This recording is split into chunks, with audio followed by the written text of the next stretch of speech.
કોંગ્રેસના ધારાસભ્ય જિગ્નેશ મેવાણીએ થરાદમાં દારૂનું વેચાણ બંધ કરાવવા પોલીસને રજૂઆત કરી.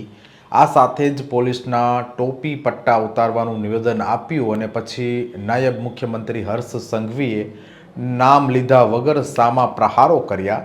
અને ત્યાર પછી ગુજરાતનું રાજકારણ જે ગરમાયું છે તે સૌને ખબર છે. કોંગ્રેસ વર્સિસ ભાજપની પ્રહારો કરવાની રાજનીતિ વચ્ચે એક એવા સમાચાર સામે આવ્યા છે કે ભાજપના એક સાંસદે કોંગ્રેસ લીડર અને લોકસભામાં નેતા વિપક્ષ રાહુલ ગાંધીને પત્ર લખ્યો છે, જેના કારણે ગુજરાતના રાજકારણમાં એક નવા જ પ્રકારની ચર્ચા શરૂ થઈ છે. હવે આ સાંસદ કોણ છે અને તેમણે શા માટે રાહુલ ગાંધીને પત્ર લખ્યો છે અને જે નવી ચર્ચા શરૂ થઈ છે તે શું છે તેની વિગતે વાત કરીએ. નમસ્કાર, હું છું રિયાઝ. સ્વરાજમાં આપનું સ્વાગત છે. વડોદરાથી ભાજપના સાંસદ ડોક્ટર હેમાંગ જોશીએ કોંગ્રેસ નેતા રાહુલ ગાંધીને પત્ર લખ્યો છે.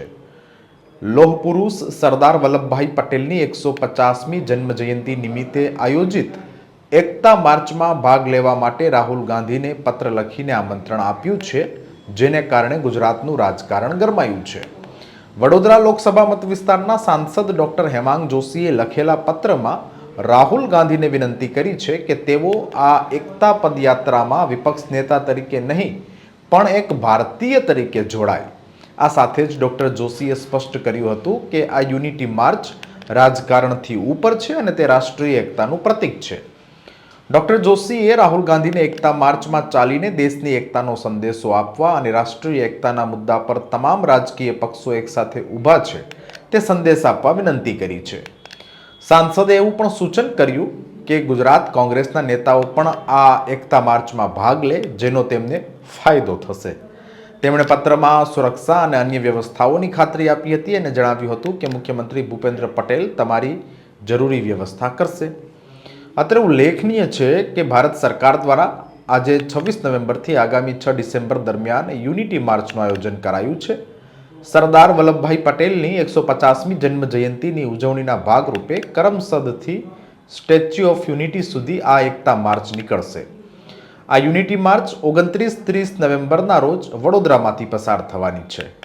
ભાજપ સાંસદે રાહુલ ગાંધીને પત્ર લખ્યાની માહિતી મળતા ગુજરાતના રાજકારણમાં જો અને તોની ચર્ચા ચાલી રહી છે.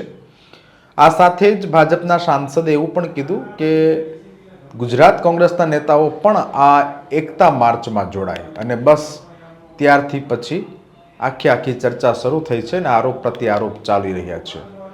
હવે આમાં સૌથી મોટો સવાલ એ છે કે હવે શું રાહુલ ગાંધી આમંત્રણ સ્વીકારશે અને જો સ્વીકારીશે તો એકતા માર્ચમાં જોડાશે કે કેમ એ જોવાનું રહેશે. સમાચારોમાં અત્યારે બસ આટલું જ. ધન્યવાદ.